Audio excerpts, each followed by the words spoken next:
No nii, Jan ja Ken. Nüüd on teil voli öelda selle vannitoa kohta, mis teie kätte usaldati.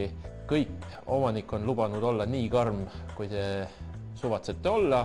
Mis sellel vannitoal siis viga oli? Mis seal teie meelest kõigepealt ette tuli võtta?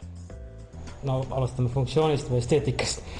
Ütleme, funktsioon põhimõtteliselt toimis, et süsteemid olid igaüks nagu omas kohas ja seal nagu väga nagu nuriseda ei olegi midagi, et asi on nagu väike, kompaktne ja torud on seinast väljas. Ülejäänud on siuke 90-ndate kiiresti tehtud helesinine asi, mis nagu väga midagi ei ütle ilmselt meile. Algus oli paljutõotav ja ma saan aru, et teie need esialgsed lähenemised, kui me vaatame seda esimest plaani, siin juba disaini ja pildilahenduse poole pealt on päris julge, osalt isegi natuke jõhker lähenemine. No, eelkõige me alati ootame, et klient annaks mingi vihje või no mida ta soovib. Et ainuke vihje, mis me saime, oli, et võiks nagu äge raju olla ja... Et piire ei ole. See oli nagu üsna siuke... Et mis oli tegelikult nagu meil endaga välja kutsest, et 99% on see, et alati on väga rajud piirid ees. Me keerasime nupu nagu üsna nagu lõppjärku ja võtsime teemaks siis nagu stimuleeriva temaatika, et veidi nagu fetišmaailmast elemente, et mida oleks nagu huvitav kombineerida ja seal sees siis mingi oma väike maailm luua. Vihjed veidi süngemale allmaailma klubikultuurile, veidi punast, musta ja selle maailma nii-öelda kaasavara. Pisut sükest õhtu glamuuri ja sära ka. Nii, ja nüüd oleme jõudnud teise. Ma vaatan, et see on natuke leebem. Siin on siis, kus tsensuur on vahele tulnud ehk ilmnes, et tellijal on ka naine. Ja siin on siis selline karmim koomiksi teema. Fetiš on asendunud siis autofetišiga, ma vaatan vist.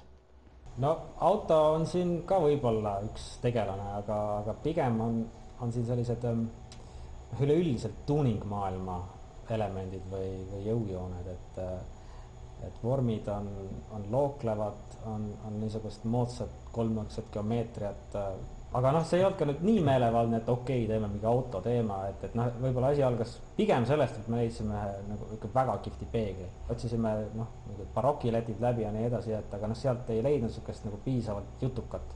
Siis leidsime selle tõesti suurendatud kujul autopeegli ja see tegelikult andis nagu selle suuna ja tõuke, et seda temaatikat arendama hakata.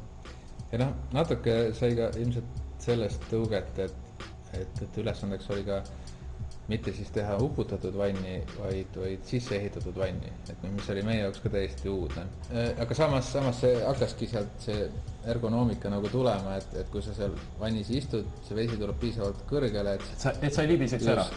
Ja sealt hakkas tulema see dünaamika, et ta võiks nagu natuke meenutada juba autoistet ja sükest. No, vormid, millest juba juttu oli, et need on osutunud nii olulisteks, et seina täisnurk on maha sõidetud ja ümaraks tehtud. Kas siis, et ühtlustada seda pildi üleminekut, mis on siis tõenäoliselt saab prinditud mingile PVC materjalile ja...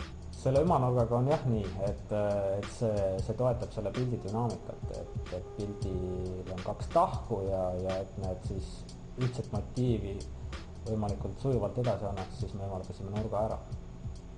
Et arhitektoonikas on alati hea, kui mingile nurgale või mahule saab nagu rõhu panna. Ja kuna see motiiv, mida me leidsime, oli siuke dünaamiline, siis oli just hea, et ta tekitaks siukse käega haaramise või siukse tunde, siukse ärasõitmistunde või siukse, et oleks tal see kiiruse meeleolu nagu jätkuks.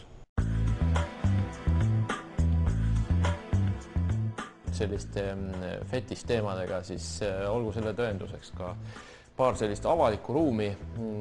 Üks viimastest on PDG kontor Solarise keskuses. Kuidas te seda kirjeldate? Millest see sündis? See sündis väga detailsest lähteülesandest, mis oli tellija poolt meile antud. Et ta oleks hubane, kodune, samas värske ja terav ja innovaatiline. Et seal oli palju kihte, mis oli kokku panna oma vahel. ja noh, põnev lihtsalt element kontori lahenduse juures oli soov sinna keskele rajada selline ühisala, et noh, konkreetselt köögiga ja nii-öelda nagu suur oversize elutuba, et ja kus on mõnus sohvatada, istuda, vaadata telekat, rääkida juttu, kohtuda mitteametlikumate klientidega vabamas vormis. Et niisugune oli ka nagu selle kontori üks soov, selline ala sinna tekitada. Kindlasti parandada ka kontori sisekliimat, et omavahel suhtlemisi ja üldist meelsust, et ollakse reipamad ja vabamad ja jaksatakse rohkem tööd teha. Ja teine bürooruum, mis samamoodi võib öelda, et üsna selline hubase sooja lahendusega ka päris hästi kirjeldab teie käekirja. Starmani oli ka jah, lähteülesandeks luua siis ühesugune kuvand tema meediaväljaannetega. Ta pidi edasi andma sellist kodust ja õdust ehk miljon põhjust kodus olla, oli nende slogan. Ja seda nagu edasi anda, siis pidi looma hästi õdusa kodukeskkonna erinevate elementidega. Aga jah, mitte nagu üks ühele, vaid nagu veidi nagu nihestatud ülekantud tähenduses, et vaibad on põrandale kleebitud ja samamoodi mingid seinavalgustid või potirilled on ka kuskile seintele kleebitud ja samas seal tekib ka selline ruumi illusioon, et olemasolev reaalne ruum läheb üle seinal olevaks virtuaalpildiks, milles on samad elemendid, mis seal reaalses ruumis. Et see ongi selline reaalse ja siis nii-öelda 2D maailma piiride kampamine.